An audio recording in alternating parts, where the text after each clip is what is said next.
Hey, what is up, everybody? This is Stevie Breach coming to you here today. I am driving home pretty early in the morning. I'm away home from work. It is Sunday. We had inventory where you basically just go in and count. It was kind of bigger one than normal because it's the end of the year for the grocery store that I work in. So everybody's is like bonuses and yearly sales and blah blah blah comes down to what went down on that inventory to make sure that we have what we're supposed to have and all that jazz. But it helped out that last night's Night of Champions wasn't really last night at all. It was early morning for us here on the West Coast. I woke up, my family decided to go blueberry picking. It was a family affair. Everybody was out there. It was a good time. Came home and was able to, watch Night of Champions. And, with it being on delay because I was late, I was able to skip the video packages and I skipped the people coming down to the ring. I basically just started and I got caught up with Night of Champions before it actually ended. So it was pretty cool that I was able to watch the entire show. We ran out, we went to Costco, and then basically because I had to come in at 2 a.m, we called it a day pretty early. I think I was in bed by 6:30, and I probably fell asleep around 7 o'clock watching Happy Gilmore and trying to get ready for the Netflix release on the 2nd coming up. But actually, that was on Peacock. I found out that Happy Gilmore was on there because of the fact that we were watching Night of Champions on there. But because of Night of Champions, Cody Rhodes is your king of the ring. He held the crown. There's a picture I saw where he actually put the crown on. I don't think he did that in the ring. I think he did that on his exit up the entrance ramp. It's hard to call it the entrance ramp when he's walking out it to leave. But I think he put it on before he went through the curtain, and there's a picture of him I saw. He kind of looks like a pretty big goober. But he is going to be going to SummerSlam, where he is going to fight for, it says, his brand's championship.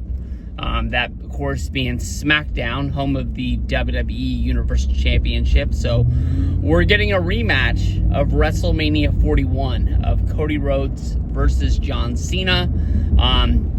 This honestly is a really, really big match for SummerSlam. Of course, they're going to be in New Jersey. No doubt this is probably going to be in the main event picture, that it's going to close out the show. And, they've already, I don't think they've sold it out, but I mean, they've already sold a good number of tickets to SummerSlam. I was surprised by the ticket price. Wasn't as high as I thought it was going to be. I don't know if they're learning or if they're not doing the dynamic pricing as much as they once were, but they're going to have a good crowd there. And I'm sure that it's going to be a weekend festivity of, them doing the WWE Worlds, the meet and greets, whatever they can pack into that weekend with, of course, SmackDown being there as well. And I bet they're staying for Raw. I don't know if SummerSlam becomes 2 nights this year or if it becomes 2 years next year. I believe the next year is when they're going to Minnesota. I believe Minnesota was, supposed to be getting a WrestleMania for years. They were rumored, and they kept losing and they kept losing. It was almost like all these people were saying, I don't want to go to Minnesota. I almost wanted to go to Minnesota hoping that nobody else would come. And there would be like sort of short lines and good tickets to grab and things like that. But call me crazy when we get to the match of John Cena versus Cody Rhodes.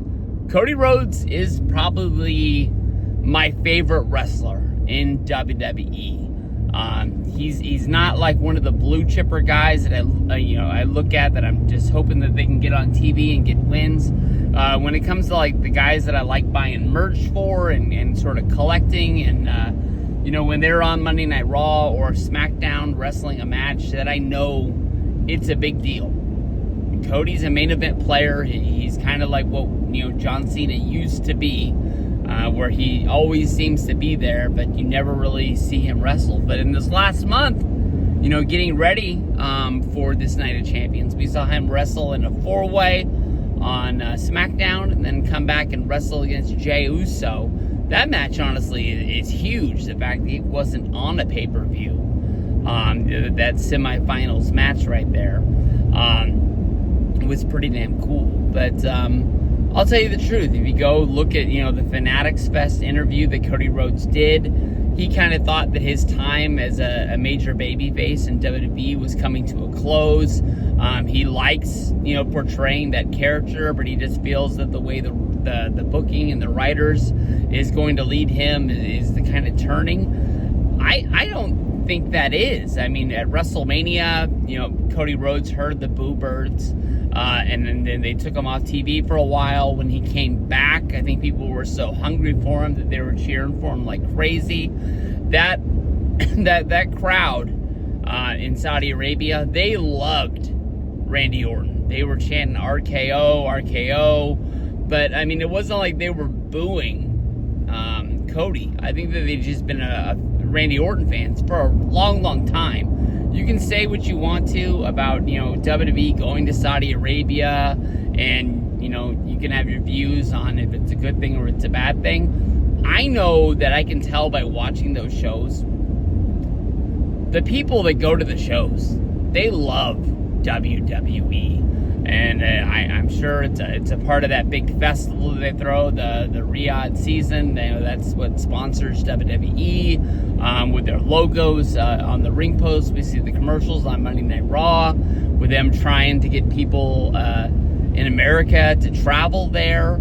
I just think that would be a weird vacation. It's going to take you forever to fly there. It's going to take you forever to fly home. You're probably looking at 3 days of your vacation is just travel time. And then I was looking, even when the event was going on, it was 89 degrees in Riyadh, with a high of 109 throughout the day. The temperature didn't drop to its lowest point until like 5 a.m. And then by 9, you were back in the 90s again already. I mean, that's beyond the point of crazy. I understand that the people live there, and it's probably normal to them, but for somebody to be like, I'm going to travel there for my vacation, I just think that the heat drives me away more than anything else. But, I think that Cody is one of the biggest guys there, but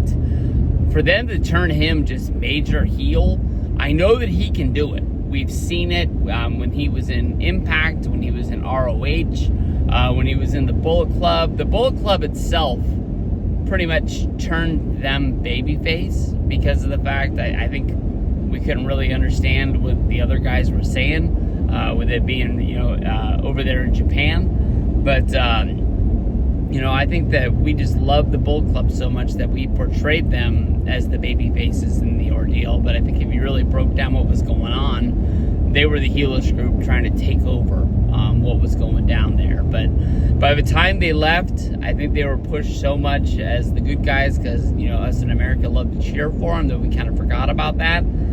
But I have no doubt in my mind he can do it. I just don't think it's the time. I don't think it's the place. We're not in desperation. It's not like we've been riding the Cody Rhodes train since WrestleMania 38, we'll say, in WWE. It's only been a couple of years. It's not like the long doom of John Cena.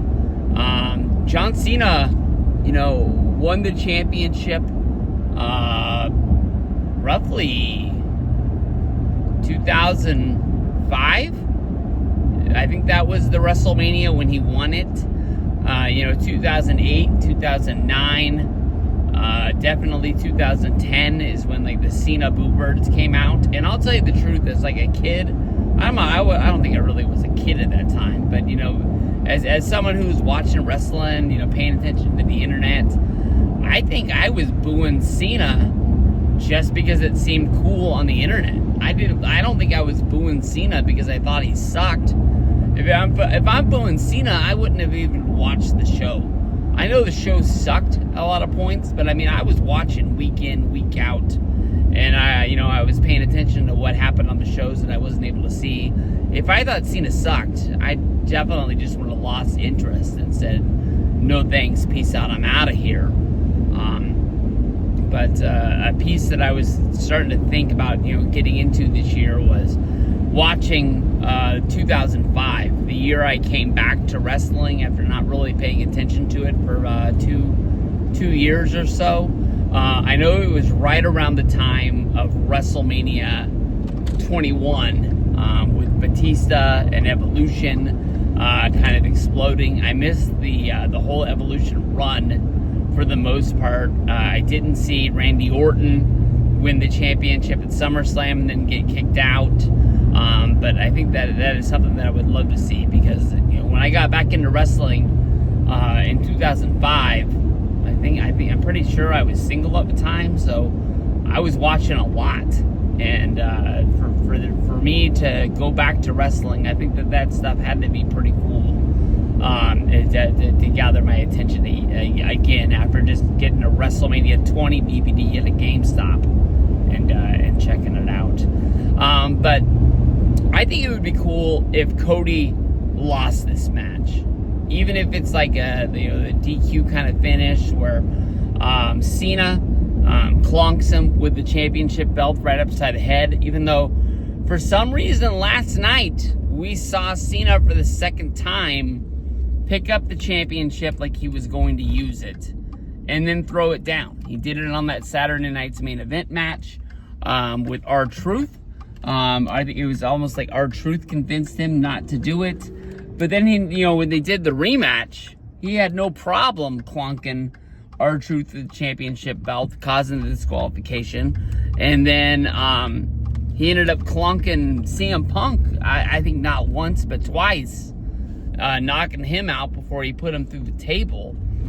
So I would like to think that maybe Cena is coming around, that he doesn't like being this heel, but I don't know, that doesn't really make a lot of sense to me at this point. And it didn't look like it was the referee that made him put the belt down. It was almost like he did it because he heard the people cheering for him out there in the crowd.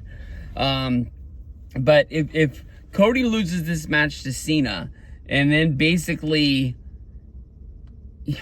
started thinking, like, what do I have to do? We don't have to see full-thrown heel, but we could see heel tendencies from him where he wants to be champion, he wants to regain the crown, and he's got to kind of do whatever he has to do. I don't think he has to screw over CM Punk.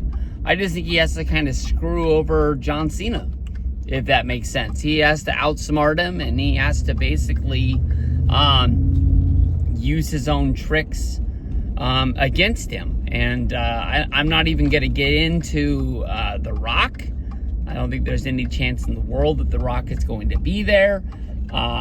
Travis Scott, he's got these wrestling cards that are going to be coming out through Topps. We haven't seen him since WrestleMania. I have no clue. I don't think they've ever really explained to us the Travis Scott-John Cena relationship, on why Travis Scott hangs out with John Cena and wants to see him win at WrestleMania. I wouldn't be surprised if he's not going to be there, because that would kind of outshine Nicki Minaj being there. Maybe Travis Scott tries to come out and Nicki Minaj comes out and kicks him in the nuts and says, like, no, we're not doing this. They make it seem like she's a WWE fan. So you guess maybe that, she's not going to want to see the championship change hands that way. But I don't know. That's my early thoughts about Cody versus Cena at SummerSlam. I really don't want to see Cody win. I want to see Cena keep it.